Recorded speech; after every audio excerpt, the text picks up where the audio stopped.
Hello and welcome to the video and welcome to my latest project. And yes, it's another FJ Toyota, one of my favourite vehicles, and this one's a little bit special. Now this is a RC4WD Gelande 2 truck kit with cruiser body set. Now this is another eBay find and has already been built by the previous owner. But it's basically brand new and has never been run. Okay, so we'll have a look at the chassis and then the body. So the chassis is extremely high quality and nearly every part on it is metal. Onto the body, this is a hard plastic body and it's been painted with a Tamiya surface grey primer and then a Halfords Ford Cayman blue. The body also came with the RC4WD metal emblem set, and you can see these between the front wing and the bonnet, and on the front grille, and also on the rear of the body. Now the interior on this RC4WD kit is great, and the previous owner has made a good job of it.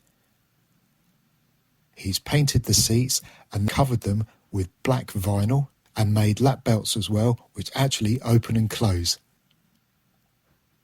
And he's done the same with the rear seats, and he's lined the floor with some black rubber web mat. Also, something else I discovered when I removed the body was the inside of the roof has been lined with black vinyl.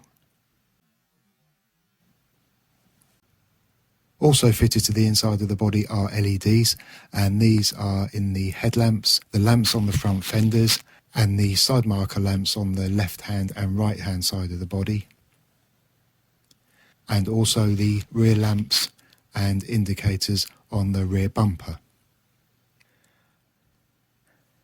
So this came as an almost ready to run with a motor, an ESC and a servo, and all I have to do is add a receiver and a transmitter to get it up and running. The motor it came with is this RC4WD 45 turn brushed motor, but I've decided to change that and I bought this 16 turn 5 slot Surpass 540 brushed crawler motor. The ESC is this Hobbywing Quicrun 1080 waterproof crawler ESC, and that will be staying in because they're really good. The servo it came with was this Gotek GS5511 metal geared standard servo with this plastic servo horn. This is a 13 kg servo and it's not waterproof. So I've taken it out and I put in this more powerful 25 kg metal geared waterproof servo. And I've also replaced the plastic servo horn with this metal one. The other thing I've done is to change these black RC4WD wheels to these white RC4WD wheels. And I've done this because I prefer the white wheels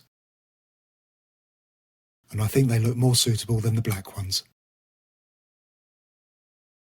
I like to fit a driver figure in my RCs when that's possible, and with such an accommodating interior it would be a crime not to with this one. So with that in mind, I bought these two fine gentlemen, and these are 7-inch WWE wrestling figures, who are actually the same person, called Zeb Coulter, but from different years.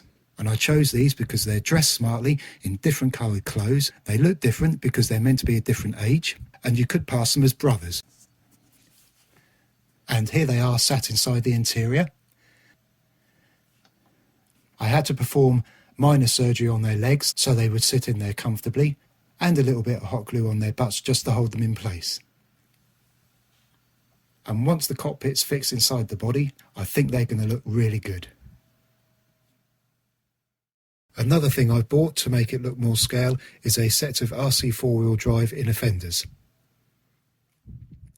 So these needed to be cut out, and in fact it's the first set of inner fenders I've actually done just using the knife and snap method.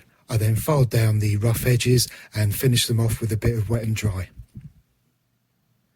And I did a test fit on the chassis just to make sure they fit okay before I painted them. Once they're painted, the servo, light buckets and wires and everything else behind them won't be seen. So I sprayed these with a can of Core RC Black. And this is then finished after I applied 3 coats. And here they are, refitted to the chassis.